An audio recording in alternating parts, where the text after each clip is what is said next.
to naozaj už médiám nevadí, akú žalostnú dôveryhodnosť medzi ľuďmi majú. Začína sa nám tu šíriť nový nezmysel, že proti veterným parkom bojujú nejakí ruskí agenti alebo čo. To vážne?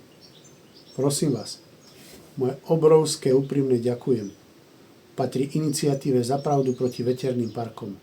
Keby sa títo ľudia tejto téme nevedovali ešte dávno predtým, ako som ja vôbec vedel, že sa nejaké veterné parky na Slovensku chystajú, keby som si nenašiel v schránke leták, tak by som ani nevedel, že u nás už je dávno podpísaná zmluva s investorom. Títo ľudia tomu obetovali svoj čas, ktorý mohli stráviť so svojou rodinou, svoju energiu. A na druhej strane sú tu bytosti a títo to jednoducho nechápu. Jednoducho im to nejde do hlavy, že človek spraví niečo nezištné, že mu záleží na tom, aké Slovensko tu ostane pre budúce generácie.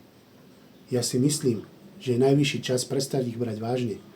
A najlepšie to dokážeme tak, že prídeme 9. o 9:30 do Incheby a slušne a vecne vznesieme svoje pripomienky. Prípadne povieme svoj životný príbeh a svoje obavy.